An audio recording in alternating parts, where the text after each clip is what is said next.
Assalamualaikum warahmatullahi wabarakatuh. Alhamdulillahirrabbilalamin. Pada kesempatan kali ini kita masih diberikan kesehatan oleh Allah sehingga kita bisa mengikuti mata pelajaran yakni pendidikan agama Islam dan budi pekerti.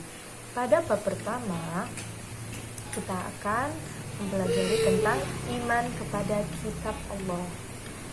Nah, apa itu iman? Iman yakni berasal dari kata amana yukminu imanan yang artinya yakin ataupun percaya.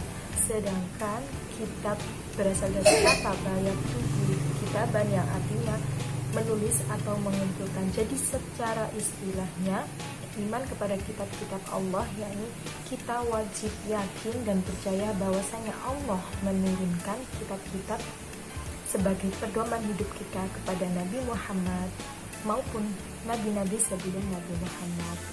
Nah, apa saja sih kitab-kitab yang diturunkan Allah kepada umat manusia? Nah, kita simak ya. Jadi kitab apa sajakah yang diturunkan Allah kepada umat manusia? Yang pertama yakni kitab Taurat, diturunkan melalui Nabi Musa alaihissalam. Kitab Taurat ini dijadikan pedoman bagi Bani Israel dan berisi 10 perintah Tuhan. Apa saja itu? Yang pertama, perintah untuk mengesahkan Allah. Yang kedua, larangan untuk menyembah patung. Yang ketiga, larangan menyebut Allah dengan sia-sia. Selanjutnya, perintah menyucikan hari Sabtu. Yang kelima, menghormati orang tua. Yang keenam, larangan membunuh.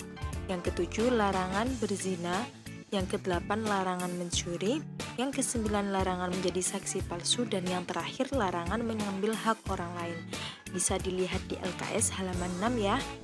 Selanjutnya yakni kitab Zabur, diturunkan kepada Nabi Daud sebagai pedoman bagi kaum Nabi Daud alaihissalam, yang disebut dengan kitab Mazmur.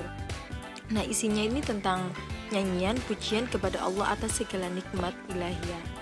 Selanjutnya kitab Injil diturunkan kepada Nabi Isa sebagai pedoman bagi Bani Israel.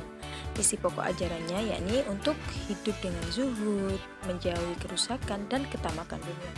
Dan yang terakhir yakni kitab suci kita atau kitab suci Al-Quran. Jadi kita ini sebagai umatnya Nabi Muhammad wajib untuk mengimani dan juga mengamalkan isi dari Al-Quran itu sendiri.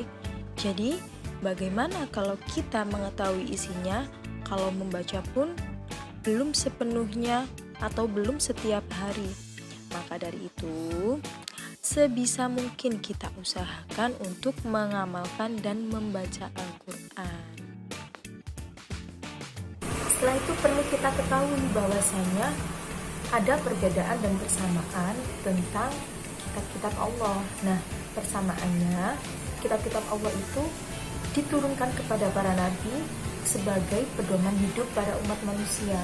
Sedangkan perbedaannya, kitab Al-Quran itu diturunkan kepada seluruh umat manusia, ya, kepada kita semua ini. Sedangkan kitab-kitab sebelum Al-Quran, kitab Taurat, Injil, Zabur itu diturunkan hanya pada saat masa itu.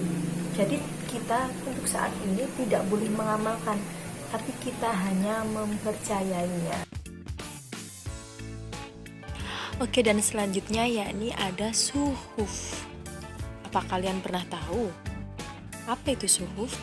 Suhuf merupakan wahyu yang diberikan Allah kepada para nabi, akan tapi masih bentuk lembaran-lembaran yang terpisah. Berikut ini nabi-nabi yang mendapatkan suhuf. Yang pertama, Nabi Adam sebanyak 10 suhuf, Nabi Syed sebanyak 50 suhuf, Nabi Idris sebanyak 30 suhuf, Nabi Ibrahim sebanyak 30 suhuf, Nabi Musa sebanyak 10 suhuf. Ya, diingat-ingat ya. Selanjutnya yakni apa sih perbedaan kitab suci dengan suhuf? Suhuf itu merupakan lembaran-lembaran yang terpisah. Sedangkan kitab sudah berbentuk buku, tapi memang dua-duanya berasal dari Allah. Tapi isi kitab pastinya lebih lengkap daripada suhuf, seperti itu.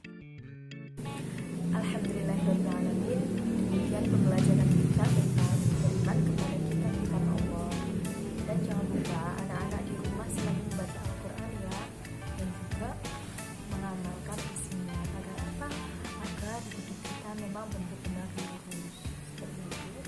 sesuai dengan ajaran agama Islam.